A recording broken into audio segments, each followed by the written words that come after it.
Well, hello there. I am doing a completely new experiment. This is Alex Hart of Bella and the Beast on Substack. Or if you know me through dance, you are more likely to know me by my stage name, Isadora.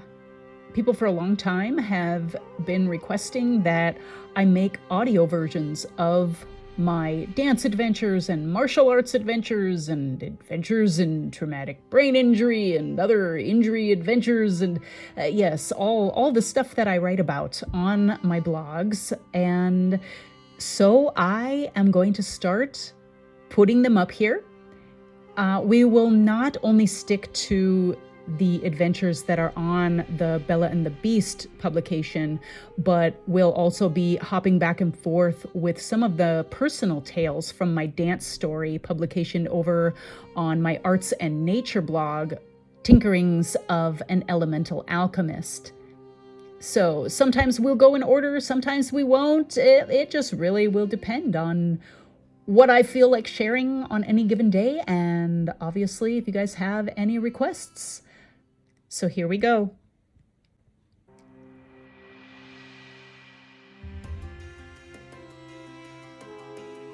The Lure of Belly Dance. March 1992, 19 years old. We 7 dancers clump on the stairs at the side of the stage, awaiting our turn to rehearse.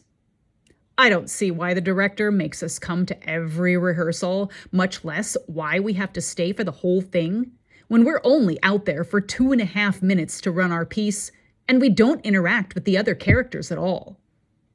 We're the Polynesian dancers in this semester's main theater production, Shakespeare's Twelfth Night. You're probably raising your eyebrows as you say, "Huh? There are no Polynesian dancers in Twelfth Night? That play is set in a fictitious version of Illyria. What the bleep?" I know, but the director wanted the set to have a Polynesian feel because it would give our modern-day audience a better feel for how an Elizabethan crowd would have viewed the exotic coastline of Illyria. Of course, not one of we dancers can pass for a Polynesian native.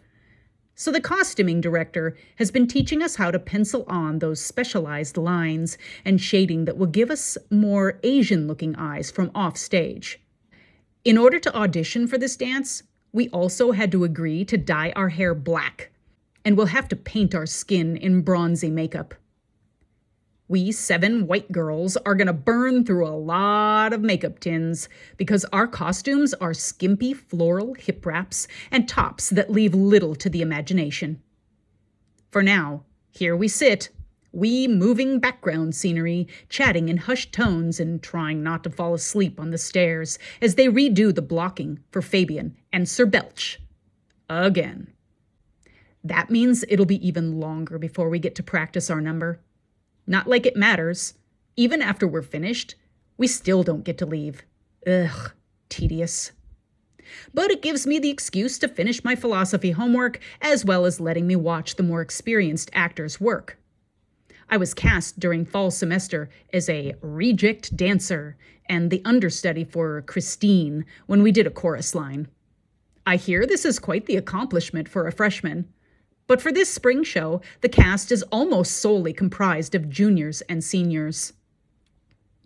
Lori is a senior as well. She leans toward me with her elbow on the step I'm sitting on to whisper, "Have you ever taken belly dancing?" My eyebrows raise. No? Why? She shrugs. You just caught on to Polynesian so quickly that I thought maybe... I shake my head. I've never even seen a belly dancer. Except, I don't know. Were there belly dancers in the James Bond movies I saw as a kid? She laughs. Definitely. Well, you should take lessons and then take my spot at the Greek restaurant here in town. I perform there every weekend, but when I graduate, I'll be moving back to Minneapolis and they'll be without a dancer. Huh. Now, that's a life trajectory that would have never occurred to me. I'm serious, she says. You're a really great dancer. This style seems so natural to you, and there are so many similarities to belly dancing. You have wonderful hips. It's like they were made for it. This time, my eyebrows lift up into the overhead light bank.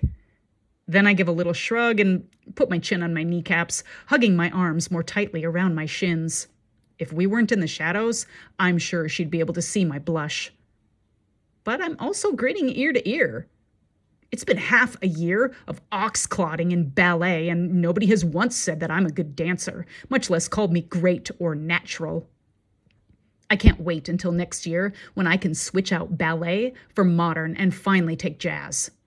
I just know those will come more naturally. When we're finally called onto the stage to rehearse, I throw myself into the dance, giving it everything I have. Lori is right. These movements are so luscious and fluid, and they just feel good. They feel good on me. The way my hip joints scream and lock up every time I try to get my legs in the air in ballet, that does not feel good at all. I didn't start that kind of flexibility early enough as a kid, and even when I took gymnastics in my youngest years of elementary, my hips and legs didn't stretch that way. I certainly don't have the tranquil, aloof sort of personality we're expected to assume as we float across the floor. Okay, as the swans float and I galumph. Dance with your body, not your face. Well, all my body says in ballet is ouch and oomph and a groaned, jagged hoist, oomph, followed by, may I please crawl under the marley floor now? But these swaying hip motions and rippling hands, this is what I was built to do. Even my ballet teacher's eyes light up when she watches me perform the choreography she made for us after studying Polynesian dance over the summer. I guess I really must be natural at it. Like Lori said, because this feels right. I can do this in my sleep, and my professor hasn't once told me to stop dancing with my face. I guess she likes what my smile says about this dance. So do I. Over the next half year, my life inexplicably became infiltrated with whispers of belly dance. Belly dance, belly dance. I randomly fell in love with big flowy skirts, fringed scarves, and girly crop tops over the summer. I even sewed one of my own in the fashion of Star from my favorite vampire movie, The Lost Boys. I mean, I had the huge curly hair. It was still super dark, and it was only growing longer with every month.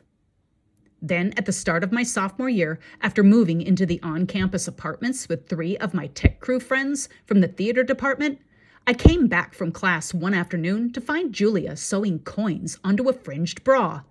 She was the costuming major of our bunch, and she was making a Halloween costume for a friend. The friend was dressing as a belly dancer because she'd taken some lessons over the summer. Belly dancer, belly dancer. When the friend came over for a fitting once the costume was finished, I couldn't stop staring at the way she moved in it, at the kinds of moves she tried out in the mirror. It truly was similar to that Polynesian dance we'd learned. Neither could I get Lori's comments out of my head. You have wonderful hips. Wonderful hips. Like they were made for it. Made for it. Made for it. You should take lessons. So I did. Yet again, the trajectory of my life shifted. This time, it swung a full 167 degrees sideways. And it was good. Up next, solid gold dancer, baby! How I got started dancing.